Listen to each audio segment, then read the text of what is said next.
Hey guys, नमस्ते, welcome to my channel. चलिए शुरू करते हैं। आज हम परसेंटेज का नेक्स्ट पार्ट पढ़ेंगे। नया दिन, नई शुरुआत। हम क्वेश्चंस पे डील कर रहे हैं, प्रीवियस ईयर क्वेश्चंस पे डील कर रहे हैं परसेंटेज के। पर अगर आपको थ्योरी आपका क्लियर नहीं है, आपको थोड़े भी इश्यूज हैं, तो मैं लिंक डिस्क्रिप्शन में दे दूंगी। 2 पार्ट्स में, पार्ट ए और बी में इसके थ्योरीज है परसेंटेज के। आप प्लीज उन्हें पढ़ लें और फिर क्वेश्चंस कंटिन्यू करें। Given A is 50% larger than C and B is 25% larger than C, then A is what percent larger than B? अगर C से 50% ज्यादा है A और B जो है वो C से 25% बड़ा है, तो A B से कितना परसेंट बड़ा होगा? ओके, अब यहाँ एक जो की वर्ड है वो क्या हो जाएगा? लार्जर। अगर ऐसा होता कि A is 50% ऑफ C, तो वैसे क्वेश्चन तो हमने अभी तक बहुत बना लिए हैं, पर क्योंकि यहाँ जो लार्जर है ये डिफरेंट कर देता है हमारे क्वेश्चन को। ओके, 50% लार्जर मतलब क्या हुआ? वो कितना परसेंट हो जाएगा ऑफ C? 150%, राइट? देखिए कैसे कह रहा है, 50% मोर है, वो लार्जर है मतलब ज्यादा है, ठीक। और किसी भी बेस नंबर को हम परसेंट में किससे डिनोट कर सकते हैं? 100% से, राइट? तो C को हम 100% की तरह रिप्रेजेंट कर सकते हैं यहाँ पे, इस पार्ट के लिए एटलीस्ट। ओके, अब वो 50% मोर है, दैट मीन्स कि ये ओरिजिनली C खुद तो 100% है ही, उससे भी 50% ज्यादा है A, दैट मीन्स A जो हमारा है वो 150% ऑफ C है। ओके, सिमिलरली यहाँ बोल रहा है B जो है वो 25% लार्जर है C से, ठीक है। तो 100%, मैंने कहा है बेस को हम 100% मानते हैं परसेंटेज के केस में, तो वो 25% और ज्यादा है, दैट मीन्स B जो है वो 125% है C का, ठीक है। चलिए आगे समझते हैं क्वेश्चन को।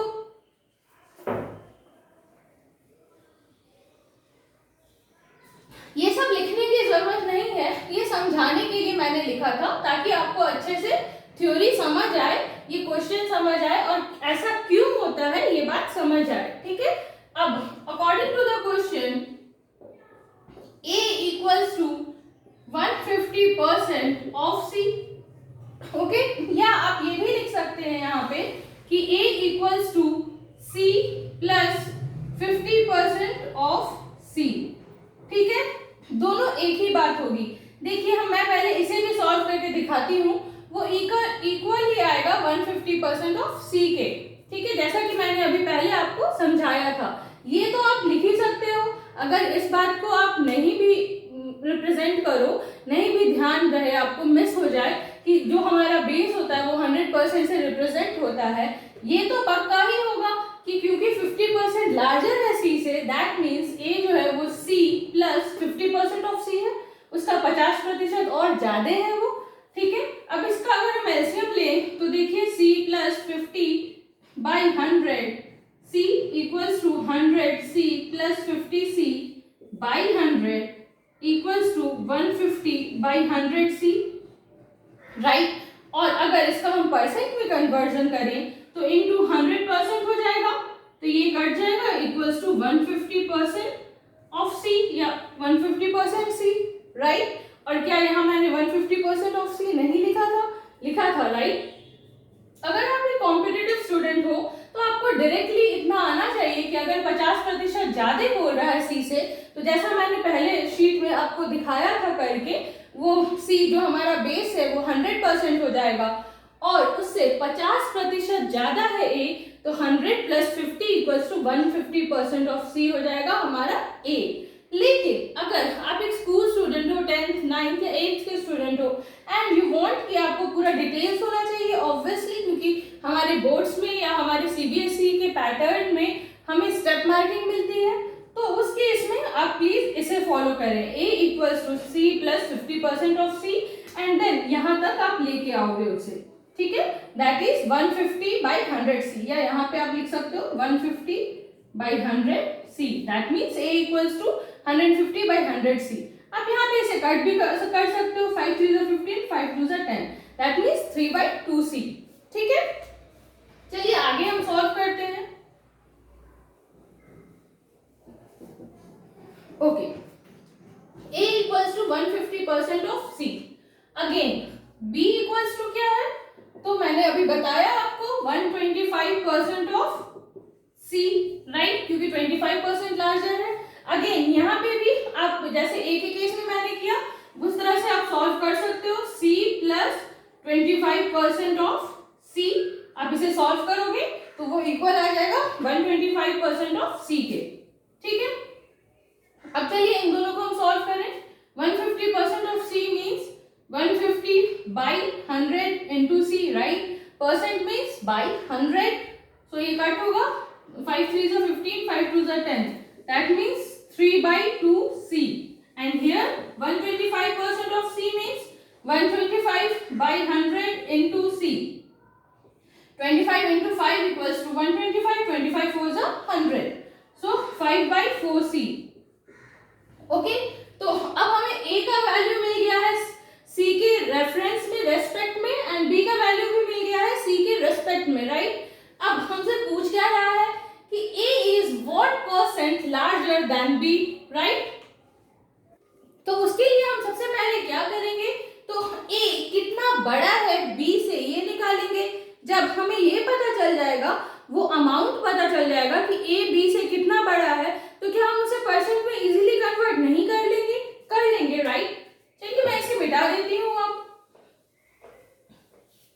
अब हमारा a क्या था, तो a इक्वल्स टू 3/2c था and b equals to 5/4c था। ठीक है, तो सबसे पहले हमें ये देखना होगा कि a b से कितना बड़ा है, तो now a minus b equals to 3/2c minus 5/4c equals to 4, LCM होगा, 2 2 जा 4, 3 2 जा 6c minus 5c equals to 1c/4, या हम कह सकते हैं सीधे c/4। अब जब हमें डिफरेंस मिल गया a माइनस b का c/4 के रूप में, तो क्या हम परसेंट नहीं निकाल लेंगे। अब हम ये बोल सकते हैं कि a b से c/4 जितना ज्यादा है, तो अब कितना परसेंट ज्यादा है, बस ये निकालना है। तो परसेंटेज ऑफ a लार्ज, नहीं सॉरी, आप ये यहां नहीं लिख सकते हो क्योंकि परसेंटेज ऑफ b है, राइट। b से कितना परसेंट ज्यादा है a, तो रिक्वायर्ड परसेंटेज इक्वल्स टू क्या हो जाएगा, क्या बोला है, ध्यान से आप क्वेश्चन में देखिए, what percent larger than b, that means b हमारा बेस होगा, राइट। और परसेंट का फॉर्मूला क्या होता है, जिसका परसेंट निकालना है, तो यहाँ पे कितना बड़ा है, इस डिफरेंस का परसेंट निकालना है, वो हमें लेना है, बाई जो भी हमारा बेस होता है, तो b बेस होता है, b क्या है, इक्वल टू 5/4c, तो डिवाइडेड बाई 5/4c और इनटू 100%, राइट। ओके, चलिए इसे सॉल्व करते हैं। यहाँ पे स्पेस नहीं है इसलिए मैं साइड में सॉल्व कर रही हूँ, आप प्लीज इसके नीचे ही सॉल्व कीजिएगा। सो c/4 यहाँ डिवाइडेड बाई है तो वो इनटू होगा, तो वो हो जाएगा 4/5c एंड इनटू 100%, तो ये c कट हो जाएगा, 4 कट हो जाएगा एंड 5 20 100, सो इक्वल्स टू 20%।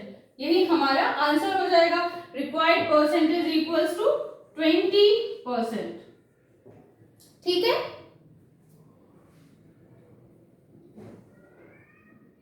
या हम ये बोल सकते हैं लास्ट में, अगर आपको सारे स्टेप्स लिखने हैं, सारा स्टेटमेंट्स लिखना है, then you can write at the end, therefore a is 20% larger than b।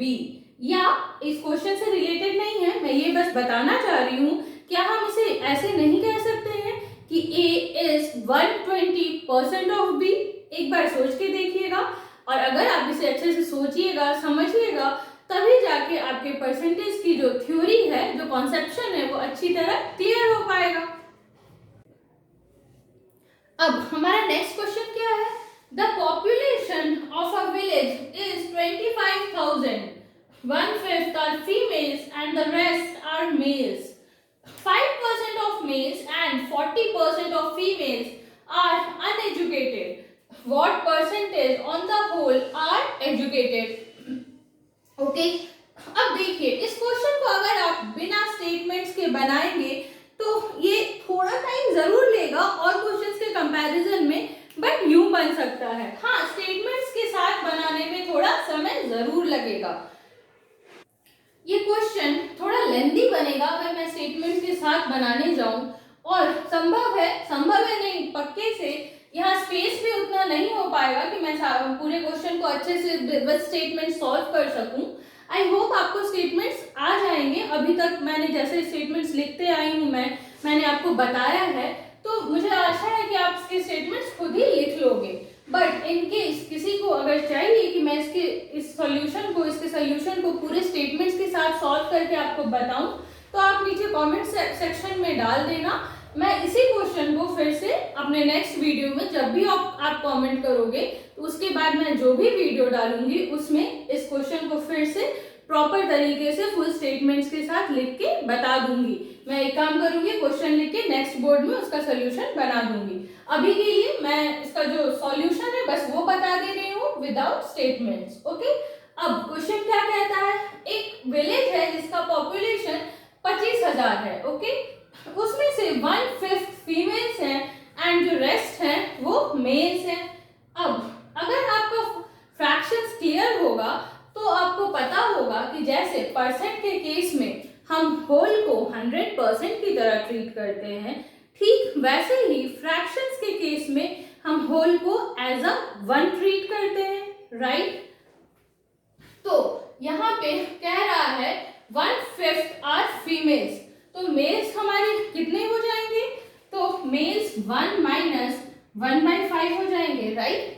क्योंकि अगर 1/5 फीमेल्स है, फ्रैक्शन की तरह है, तो होल क्या हुआ, हमारा पॉपुलेशन ऑफ विलेज हुआ, राइट। तो होल यानी 1, तो 1 माइनस 1/5 करेंगे, होल में से फीमेल्स हम घटाएंगे, तो मेल पॉपुलेशन क्या हमारा नहीं निकल जाएगा, राइट। तो 5 माइनस 1/5 इक्वल्स टू 4/5, तो यही 4/5 हमारा नंबर ऑफ मेल्स है, ठीक है।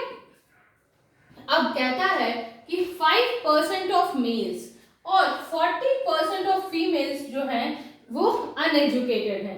तो हम पहले number of males and females निकालेंगे और तब हम बता सकते हैं कि कितना एजुकेटेड है और कितना अनएजुकेटेड है, ठीक है। अच्छा, अब यहाँ पे चाहें तो ये फ्रैक्शन ऑफ मेल्स नहीं भी निकाल सकते हैं, डायरेक्टली नंबर ऑफ फीमेल्स जो हमारा होगा वो कितना हो जाएगा, तो 1/5 ऑफ 25,000 है, राइट।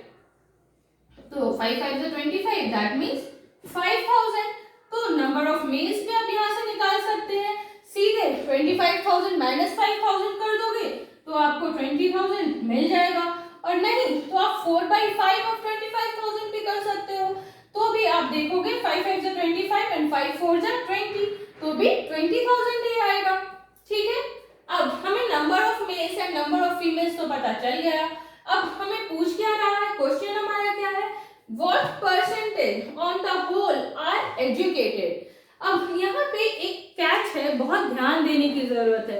होता क्या है, जब हमारा एग्जाम होते रहता है तो हम बहुत स्पीड में होते हैं, हमें टाइम सेव करना होता है, तो हम मिस कर जाते हैं। हमें परसेंटेज दिया हुआ है अनएजुकेटेड का, जबकि हमसे पूछ रहा है एजुकेटेड का। परसेंटेज ऑफ होल किसका पूछ रहा है, तो एजुकेटेड लोगों का, ठीक है। तो इस बात पे हमें ध्यान देना है, जब भी आप एग्जाम दें तो इस बात का खासा ध्यान रखें कि क्वेश्चन बहुत अच्छे से पढ़ें, ठीक है। अब हम दो काम कर सकते हैं, पहला कि हम 5% ऑफ मेल्स निकालें और उन्हें 20,000 में से घटाएं और वो जो हमारा नंबर आएगा उसे अलग करें, फिर 40% ऑफ फीमेल्स निकालें और उन्हें 40% ऑफ 5,000 निकालें, जो नंबर आएगा उन्हें अलग करें। तो ये दोनों जो नंबर्स हमारे आएंगे 5% of mails and 40% of females जो अनएजुकेटेड हैं, वो नंबर्स हमारा मिल जाएगा। उन्हें सम अप करें और फिर 25,000 जो कि टोटल पॉपुलेशन है उसमें से घटा के हम उसका परसेंटेज निकालें। वो जो घटाएंगे हम total number of uneducated people को टोटल नंबर ऑफ विलेजर्स में से, तो क्या हमें नंबर ऑफ एजुकेटेड पीपल नहीं मिल जाएगा? मिल जाएगा, राइट। बट मैं दूसरे प्रोसेस को ज्यादा प्रेफर करती हूँ, जो कि क्या है, अगर 5% ऑफ मेल्स हमारे अनएजुकेटेड हैं, दैट मीन्स कितने परसेंट एजुकेटेड होंगे?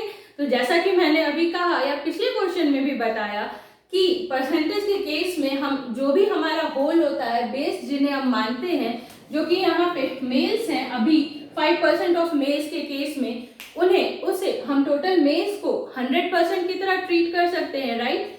तो 5% ऑफ मेल्स अनएजुकेटेड है, that means automatically 100 minus 5% that is 95% of males हमारे एजुकेटेड हो जाएंगे, राइट। तो educated males equals to 95% of 20,000, okay. 2 5s are 10 and 2 9s are 18 and 1 19, okay, 19,000। Similarly उसी तरह से एजुकेटेड फीमेल्स कितनी होंगी? तो दिया हुआ है कि 40% ऑफ फीमेल्स जो हैं वो अनएजुकेटेड है, राइट। तो इसका मतलब कि 100 माइनस 40%, जैसा कि यहाँ पे हमें मेल्स का 5% दिया हुआ था और हमें एजुकेटेड मेल्स का परसेंटेज निकालना था, तो हमने मेल्स को 100% मान लिया। उसी तरह से यहाँ पे हमें फीमेल्स का परसेंटेज निकालना है, तो जो भी हमारा बेस होता है उस वक्त हम उसे 100% मान लेते हैं परसेंटेज के केस में। तो 40% ऑफ फीमेल्स अनएजुकेटेड है, दैट मीन्स फीमेल्स को अब यहाँ हम 100% की तरह ट्रीट करेंगे, तो 100 माइनस 40 यानी कि 60% ऑफ फीमेल्स हमारी एजुकेटेड हो जाएंगी एंड 60% इक्वल्स टू ऑब्वियस है ना, परसेंट मतलब बाई 100, राइट। तो 60% 60 बाई 100 इंटू फीमेल्स कितनी थी हमारी? तो 5,000 थी। ये हमारी एजुकेटेड फीमेल्स हो जाएंगी, जीरोस कट जाएंगे एंड 6 5 30, दैट मीन्स 3,000 फीमेल्स जो हैं वो एजुकेटेड है। अब टोटल नंबर ऑफ पीपल या विलेजर्स जो भी आप कह लें वो कितने होंगे जो कि एजुकेटेड है? तो 19 plus 3,000 equals to 22,000, that means 22,000 villagers हमारे एजुकेटेड है, राइट। अब हमसे क्वेश्चन में क्या पूछ रहा है? What percentage on the whole are educated? Total हमारा क्या है? टोटल नंबर ऑफ विलेजर्स तो 25,000 है, right. So educated villagers equals to क्या है? 22,000 and total number of villagers 25,000। तो क्या हम इजीली परसेंटेज नहीं निकाल सकते हैं? निकाल सकते हैं, राइट। आप चाहें तो एक स्क्रीनशॉट ले लें क्योंकि मैं इसे रब करने वाली हूं।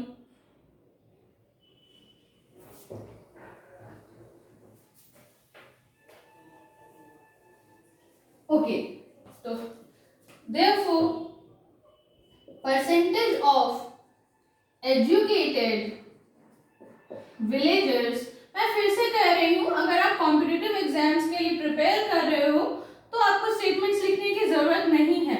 हाँ, स्टेटमेंट लिखने से ये होता है कि अगर आपको इस क्वेश्चन में प्रॉब्लम है, बाद में रिवाइज कर रहे हो, स्टेटमेंट्स अगर कॉपी में लिखा रहे तो रिवीजन में फायदा होता है, समझ आ जाता है एक बार देखने से। तो ठीक है, आप कुछ क्वेश्चंस को लिख लो, बट इन प्रैक्टिस ऑल्सो, सिर्फ एग्जाम में नहीं, प्रैक्टिस में भी बिना स्टेटमेंट के बनाने की कोशिश कीजिएगा, क्योंकि अगर आप स्टेटमेंट का हमेशा प्रैक्टिस रखोगे तो आपके माइंड में वैसे ही वो स्टोर होगा, वही प्रैक्टिस रहेगा, और जब आप प्रॉपर एग्जाम में बिना स्टेटमेंट की कोशिश करोगे तो आप कंफ्यूज हो जाओगे, आपका सारा मैथ्स मिक्सअप हो जाएगा। तो इसलिए प्रैक्टिस में भी वैसे ही हमें लिखना चाहिए, सॉल्व करना चाहिए, जैसा कि हम एग्जाम में करने वाले हो, जिसमें हमारा टाइम बचे। ठीक है, कुछ क्वेश्चंस आप रख लो स्टेटमेंट के लिए, ताकि जब आप रिवीजन करो तो आपको समझने में सुविधा हो, but day to day practice में आप विदाउट स्टेटमेंट से ट्राई करना। Okay, therefore percentage of educated villagers हमारा क्या हो जाएगा? तो टोटल नंबर ऑफ विलेजर्स जो एजुकेटेड है, I am sorry, number of educated villagers by total number of villagers, right, क्योंकि हमारा परसेंटेज का तो फॉर्मूला ही है जिस पार्ट का निकालना है वो by total into 100%. So 20,000 by 25,000 into 100%, right? 25 into 4 equals to 100. That means 4 2 is 8 and 4 2 is 8. 88%. यही हमारा आंसर हो जाएगा. What is to be added to 15% of 160 so that the sum may be equal to 25% of 240? 160 के 15% में हम क्या add करेंगे कि वो जो सम होगा जो ऐड करेंगे उसके बाद वो इक्वल हो जाएगा 25% ऑफ 240 के. ठीक है, तो let the required number be X. ठीक है, आप चाहें तो बिना x के भी बना सकते हैं. मैं इसे सॉल्व करने के बाद बताऊंगी कैसे. Okay, let the required number be x. अब अकॉर्डिंग टू द क्वेश्चन क्या हो जाएगा कि 15% of 160 plus x equals to 25% of 240 है कि नहीं?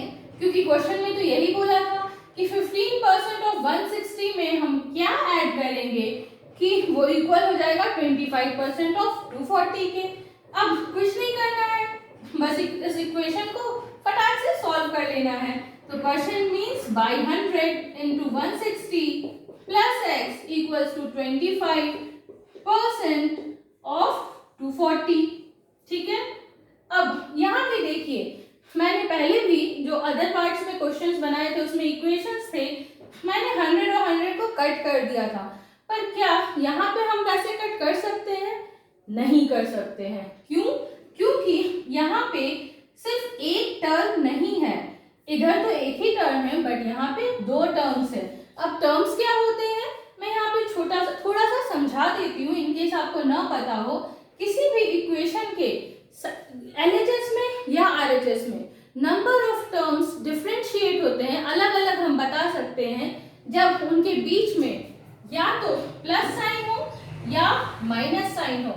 अगर डिवीजन या मल्टीप्लिकेशन साइन हो तो उनसे हमारे टर्म्स अलग नहीं हो सकते हैं. इसका मतलब कि इधर सिर्फ एक टर्म है 3 नंबर्स होने के बावजूद, क्योंकि यहाँ प्लस और माइनस साइन नहीं अवेलेबल है. जबकि यहाँ पे दो टर्म्स कहलाएंगे ये एक टर्म ये 15/100 into 160 और दूसरा टर्म x, क्योंकि बीच में हमारा प्लस साइन है. ठीक है, अब क्योंकि यहाँ पे दो टर्म्स हैं और क्लियरली इसके नीचे 100 नहीं है तो इसलिए हम ये कट नहीं कर सकते हैं. मैं इस पे भी एक अच्छे से वीडियो बना दूंगी जहाँ टर्म्स कैसे हम अलग कर सकते हैं, क्या काट सकते हैं, नहीं काट सकते हैं, ये समझाऊंगी. ओके, अभी चलिए इस क्वेश्चन को सॉल्व करते हैं. 5 3s are 15, 5 2s are 10 and 2 8s are 16. So 8 3s are 24 plus x equals to 25 4s are 100 and 4 6s are 24 60. Right? अब क्योंकि यहाँ 24 प्लस में है तो वो साइड जब शिफ्ट करेगा LHS से RHS की ओर जाएगा तो वो माइनस में हो जाएगा. राइट? 60 minus 24 equals to 36. तो यही 36 हमारा आंसर हो जाएगा. दैट मीन्स कि अगर हम 36 को 15% ऑफ 160 में ऐड करें तो हम वो इक्वल हो जाएगा 25% ऑफ 240 के. आप चाहें तो यहाँ पे एक स्टेटमेंट लिख सकते हैं कि therefore 36 should be added to 15% of 160 so that the sum may be equal to 25% of 240. अब चलिए देखते हैं x के बिना कैसे सॉल्व कर सकते हैं इस क्वेश्चन को.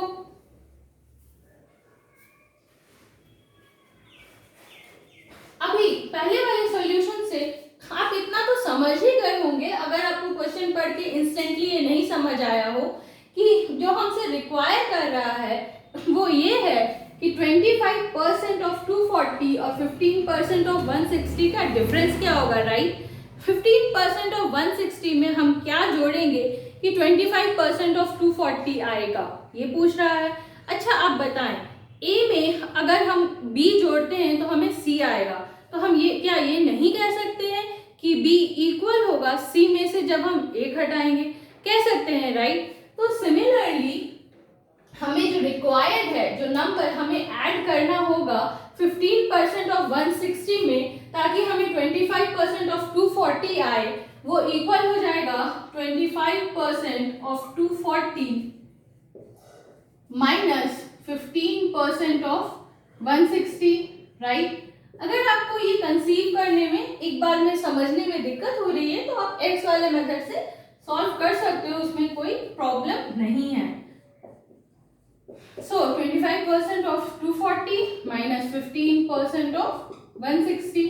इस वाले में क्या होगा कि आपको समय बचेगा, आपको बहुत लंबे इक्वेशंस ये सब में पढ़ने की जरूरत नहीं है, आप डायरेक्टली यहीं पे सॉल्व कर लोगे, बस यही डिफरेंस है। 5 5 is 25, 5 2 is 10 and 2 12 is 24, and similarly 5 3 is 15, 5 2 is 10, 5 0 is 0, 2 8 is 16। So 12 5 is 60 minus 8 3 is 24 equals to 36। देखिए आ गया ना हमारा आंसर। अगर आपको ये वीडियो अच्छा लगा हो तो प्लीज इसे लाइक करें, अपने फ्रेंड्स एंड फैमिली के साथ शेयर करें, और हाँ, अगर आपने सब्सक्राइब नहीं किया है तो प्लीज सब्सक्राइब भी करें।